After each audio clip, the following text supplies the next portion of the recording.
we need to talk about Newcastle United and why their future could be really exciting for their fans. They're the only team left in the League Cup and in the FA Cup. They're battling for top four. Their fans are on cloud nine.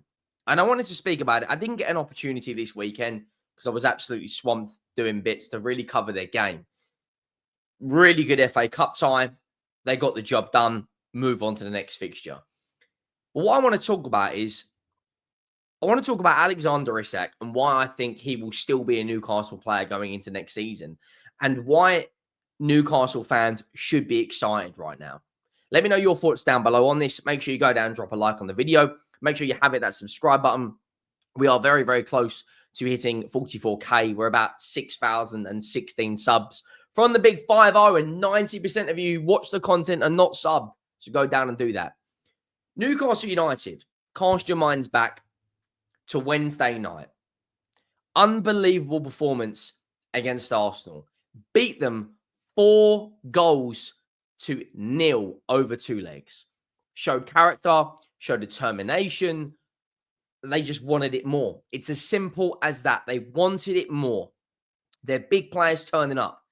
Gordon, Alexander Isak, Tonali, Bruno G, Joelinton, Trippier. You know, first game in a few games, turns up and delivers. They then play Birmingham away, who, let's be honest, I know people will say, you know, Newcastle should be going there and comfortably winning, but it's the magic of the FA Cup.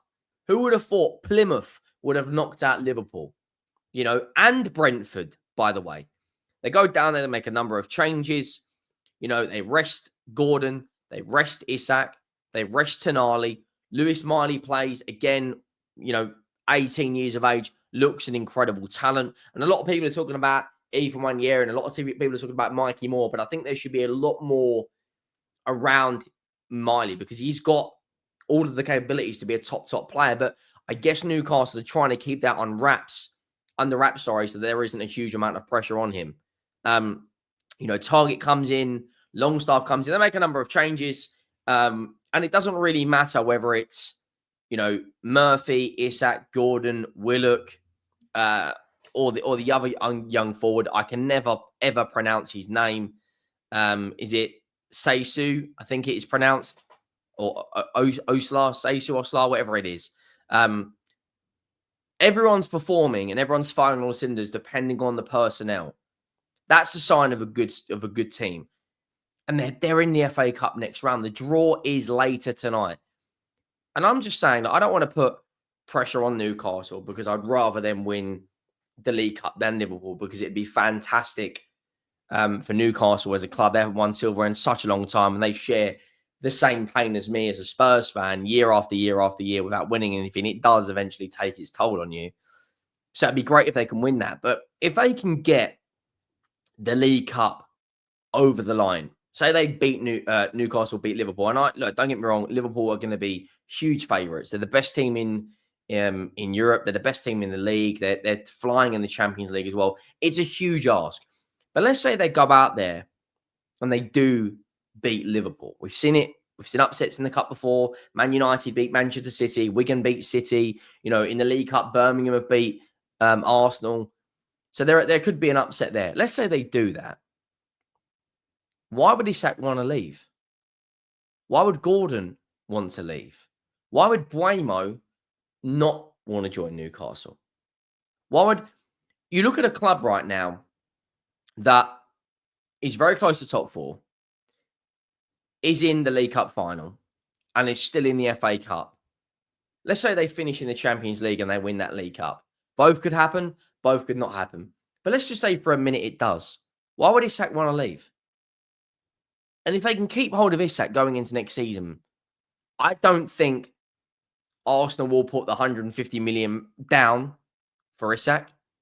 And I think if they have a good end to the season and win the League Cup and get into top 4, I think Newcastle will just throw the book at him and just say, look, write a number down on there within reason and we'll pay it to you. They could break their wage structure and give him 250 grand a week.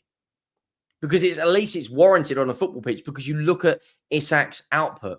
He's the best striker in the Premier League for me. I know everyone talks about Erling Haaland. I know everyone talks about how great of a goal scorer he is. But for an all-round package, for a number 9, I think it's Isak.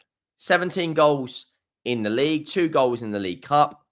5 assists in the league. So that's what, 24 goal contributions in 27 games.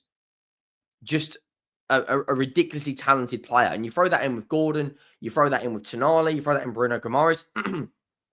It's the same thing for, I think out of all the players, the one I would expect to leave the most, or the one I would back to leave the most, I would probably say it would be Bruno Guimaraes.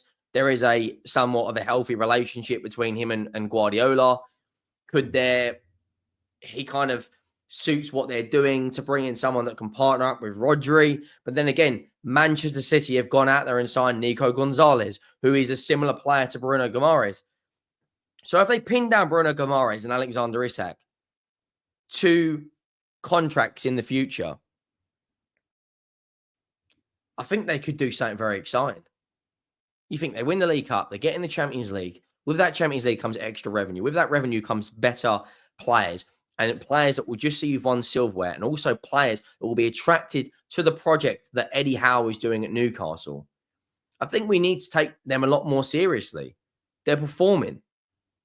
They're a handful of points off of 4th place in the league. And let's say 5th place gets Champions League in the Premier League this season.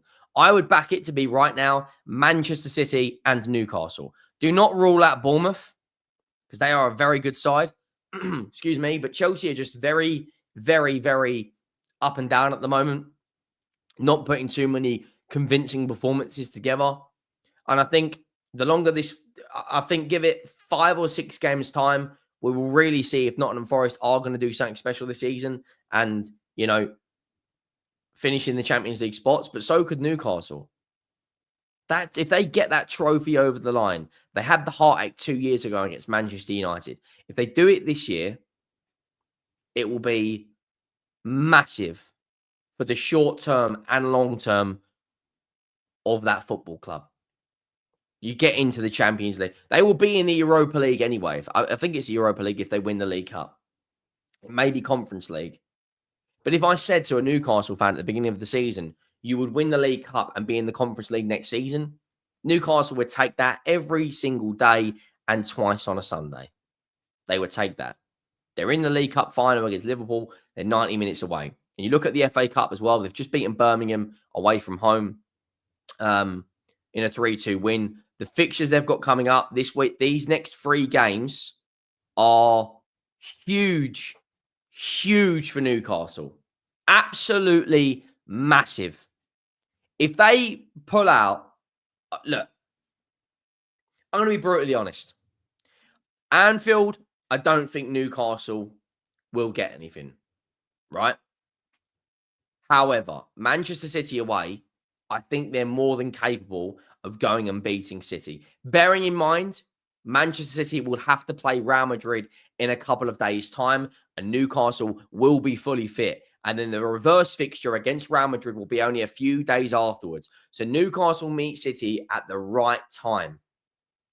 You then fast forward 8 days after that, they play Nottingham Forest. That will be the most interesting game out of the 3 because they're in very, very similar style of teams.